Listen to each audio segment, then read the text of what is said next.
好，各位觀眾，歡迎翻到嚟歐洲透視。今日要同大家傾下一單認真唔知應該嬲定笑嘅國際大新聞。烏克蘭戰爭又有新搞作啦。事緣呢 Donald Trump 點講好呢？呢位行走嘅自信爆棚生物啊，當年猛咁講話，我上台一日內搞掂烏克蘭戰爭，包到你滿意。講到好似送快遞咁，一日到貨唔到免費。但係現實呢？講完咁耐，已經成100日啦。朋友，停火協議冇，和平協議冇，淨係得一堆空氣，連張白紙都冇遞俾人。然後美國隊長又出征啦，話推咗個和平提案。一睇之下，我真係想嚇台，咩和平提案啊？根本就係跪低協議嚟嘅喂，內容超誇張。第一，俄羅斯當年結咗克里米亞 ，fine 認輸啦。第二，烏克蘭永世唔准入北約，封死未來。第三，之前罰俄仔罰到七彩嘅制裁，算啦。取消晒啦，交換條件，哈哈哈，冇。美國話你自己搞掂啦，我哋唔理，真係衰過賣朋友賣到淨底褲都唔留。澤連斯基呢位頂硬上嘅烏克蘭總統，聽到咁樣直接爆粗都合理啊！佢話克里米亞係我哋嘅，冇得傾。結果特朗普反口串佢，話澤連斯基好煽動啊，好似你俾人打劫完。警察唔拉賊，反而鬧你大金鏈誇張，咁都抵搶啊！仲有更尷尬嘅係，俄羅斯都冇理特朗普呢份投降書，望一望就頂落垃圾桶，即係好似你跪低求和，對方仲懶得理你，呢種社死級尷尬，真係要開香檳慶祝。而家問題就到啦，萬一特朗普真係扭頭走佬，會唔會 cut 晒對烏克蘭啲軍援 ？Intelligence 情報唔 share。連制裁都自己拆噶，歐洲想幫手買武器，你俾錢我都未必賣俾你啊！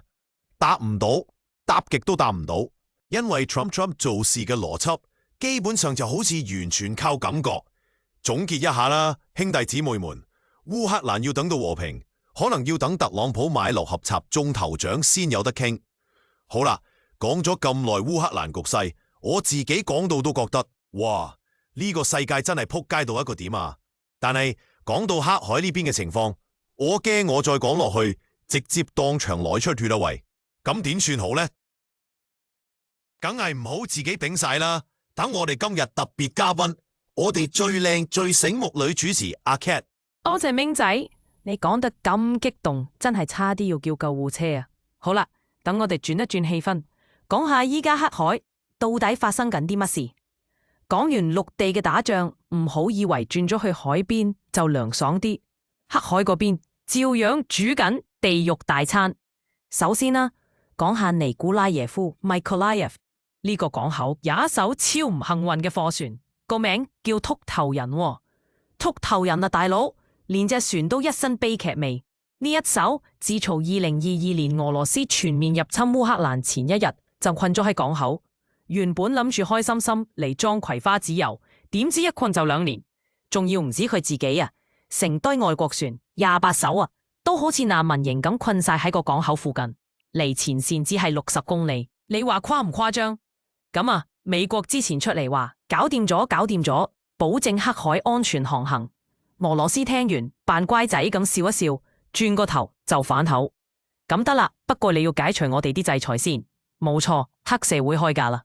而烏克蘭就堅持話，你啲俄軍唔該留翻喺黑海西邊，唔好周圍走。結果搞成點？官方上邊冇再直接炸港口，但現實呢，港口附近嘅城市就日日俾人炸到飛起。這表面簽和約，私底下日日暗戰傷人，超典型渣男操作。講開糧食出口，大家可能唔知，原來烏克蘭港口業界之前仲做到6-7成生意噶，即使打仗打到咁樣，佢哋嘅出口量都堅持到差唔多9成，真係用血同汗推住啲糧船出海啊！烏克蘭海軍官員形容，黑海依家係一個軍事灰色地帶，雙方軍隊都唔敢大搖大擺出海，只係靠啲細細手巡邏艇喺度扮有用，而啲商船呢，喺海上邊呢啲位，應答器全部熄晒，好似玩緊海上捉迷藏咁，為咗避開俾人射爆，但係依然有成幾千艘貨船日日咁貼住海岸線偷步運貨出博斯普魯斯海峽。咁雖然 Odessa 依家仲叫做運作到，但係另一邊尼古拉耶夫呢個曾經勁繁榮嘅糧食出口港就基本上玩完咗，啲生意、啲人、啲收入都飛晒去奧德薩嗰邊。尼古拉耶夫個市長話，成個城市有超過一半收入係靠啲港口生意，依家有一半打工仔直情冇晒工開，數字講緊萬幾人啊，而俄羅斯就喺度打緊算盤，想攞重新開港口換取自己更多好處。但烏克蘭啲官講得好清楚，安全重要過錢。講到黑海呢場灰色戰爭，其實土耳其之前都想搞啲咩和平維和部隊出嚟，但個分析師 Hannah Shelest 就講得超直接，你信普京守規矩，老信咪傻咯。普京要嘅根本唔係和平，係一個可以隨時爆炸，日日都驚冇命嘅灰色地獄，咁樣佢先可以操控大家嘛。總結一個字，賭。黑海而家就係一個巨型命運賭場，出一轉海就擲一次骰仔，生定死睇運氣啦。好啦，講完啲船仔喺黑海賭命嘅悲情故事，我自己都覺得做人真係好辛苦啊。咁講開辛苦呢，我哋即刻過翻俾我哋台上最唔識辛苦、最食溝爛嘅明仔，交俾你講下嗰個話要撐起成個歐洲安全嘅土耳其。得啦，唔好再講廢話，等我同你哋講下。依家土耳其點樣慢慢變成歐洲安全感最後嘅希望啊？即係點啊？就好似打機打到條血線剩2%，原本諗住叫隊友救你，點知隊友個個都暈晒，最後發現原來要靠一個平時喺角落頭嘅 NPC。土耳其點解會搞到咁？因為咁啱美國而家扭計啊，話想切少少，俄羅斯呢邊又唔安分，成日搞震。烏克蘭又打到搖搖欲墜，咁歐洲自己呢？講就講得好型啊，話會增加軍費，話會自救，實際呢，生產線慢過你部80年代嘅洗衣機轉速，連做子彈都做唔切啊，大佬。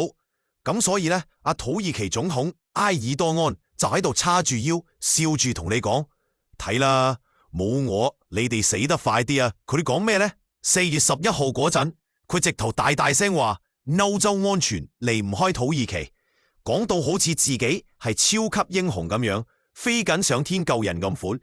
當然啦，埃爾多安出名吹水唔抹嘴，不過講真，呢單嘢佢又唔係齋吹。土耳其呢幾年真係狂谷軍火工業，唔係講笑啊！無人機、軍艦、坦克、彈藥，日日爆彈生產。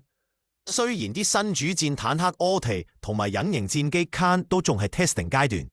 但係因地啲基礎已經擺晒出嚟啦，仲有啲歐洲國家見到土耳其出產啲無人機，即刻夾埋意大利大廠 Leonardo 搞合資。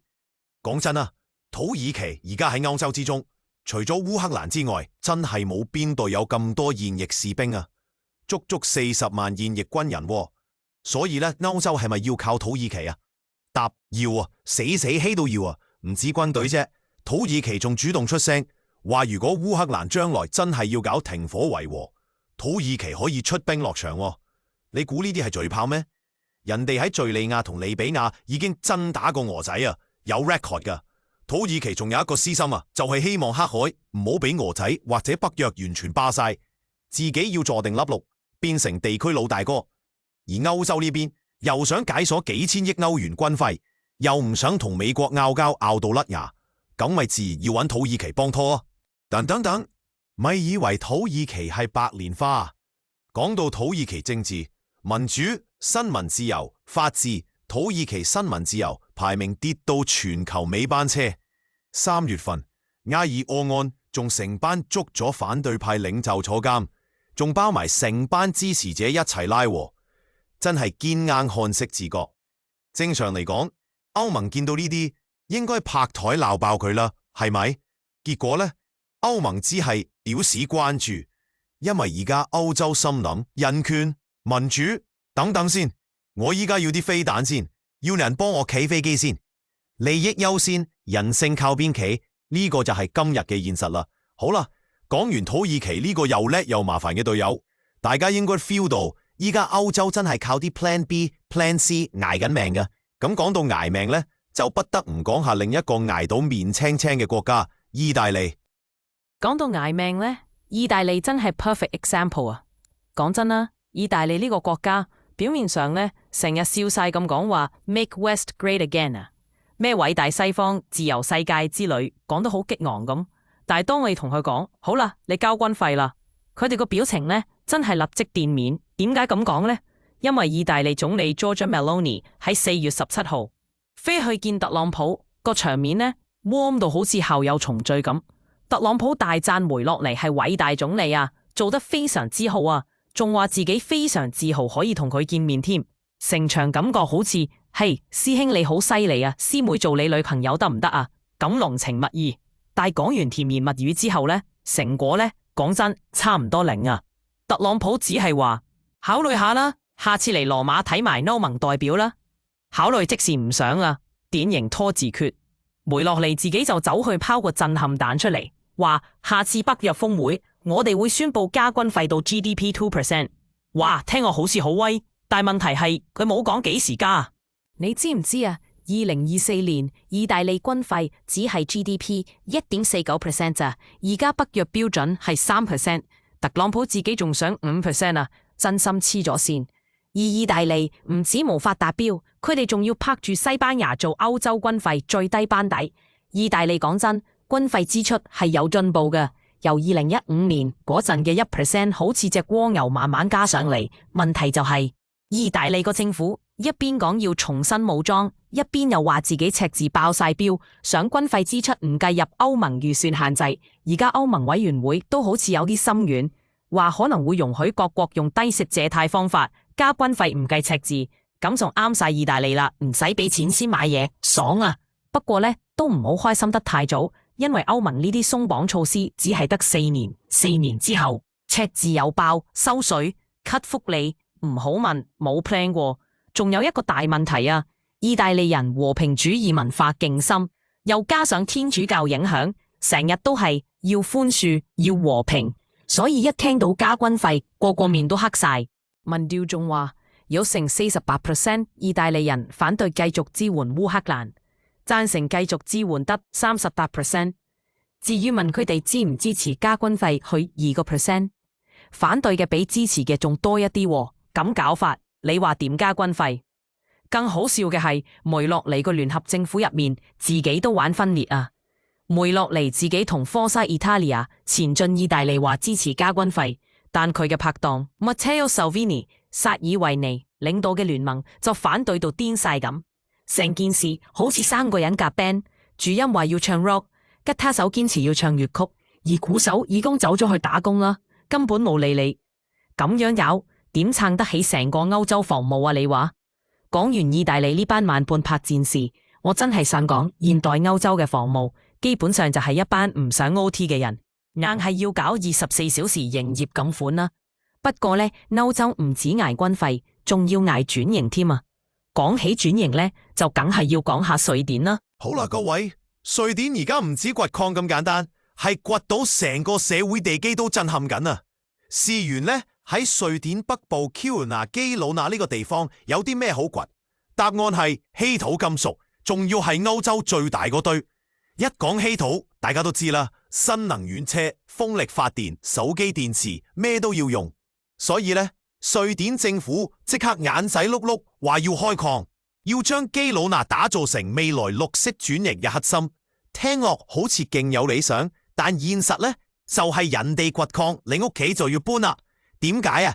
因為成個城市地下都係掘到爛晒，而且重點係嗰度唔淨只有瑞典人啊，仲有住咗成千上萬年嘅原住民 Sami 薩米人。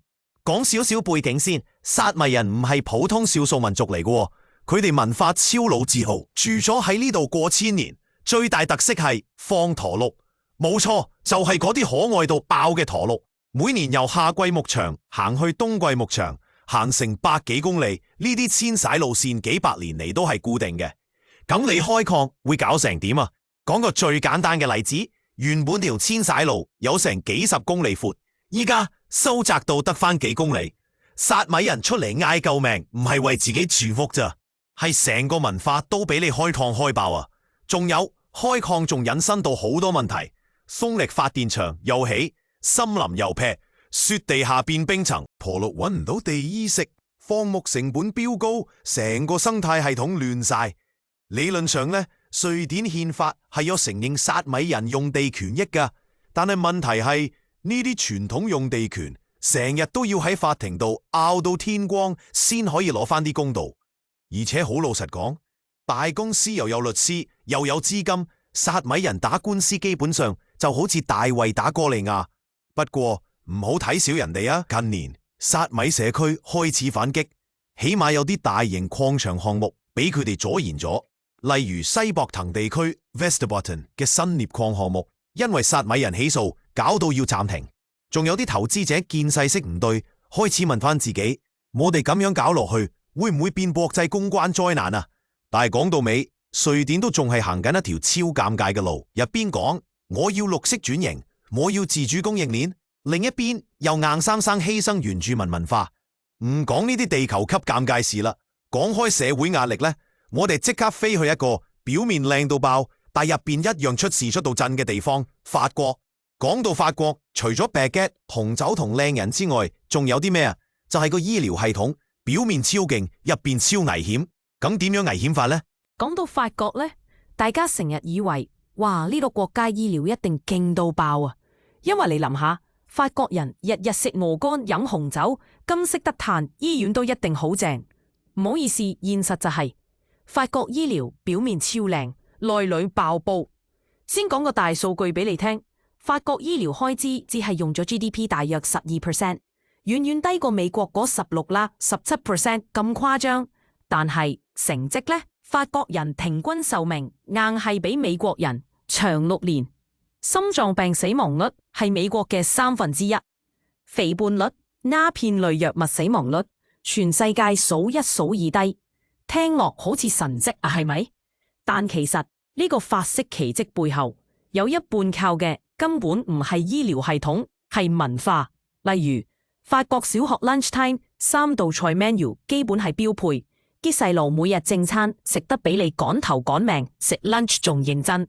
又例如所謂食物沙漠呢樣嘢，即係成街都係垃圾快餐，買唔到新鮮食材。喺美國勁普遍，但法國幾乎冇呢回事啊！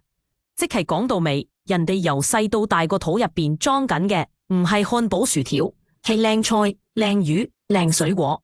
咁醫療制度呢都唔差嘅，仲要玩 hybrid 制，即係公營保險 cover 70%醫療費用，私人保險保埋其餘大部分，僱主包大部分私人保險，失業、自僱、退休都有平價自己買。平均一年一個法國家庭出嘅醫療保費大約1500歐，美國大約要25000美金，即係差咗唔止一條街啊喂！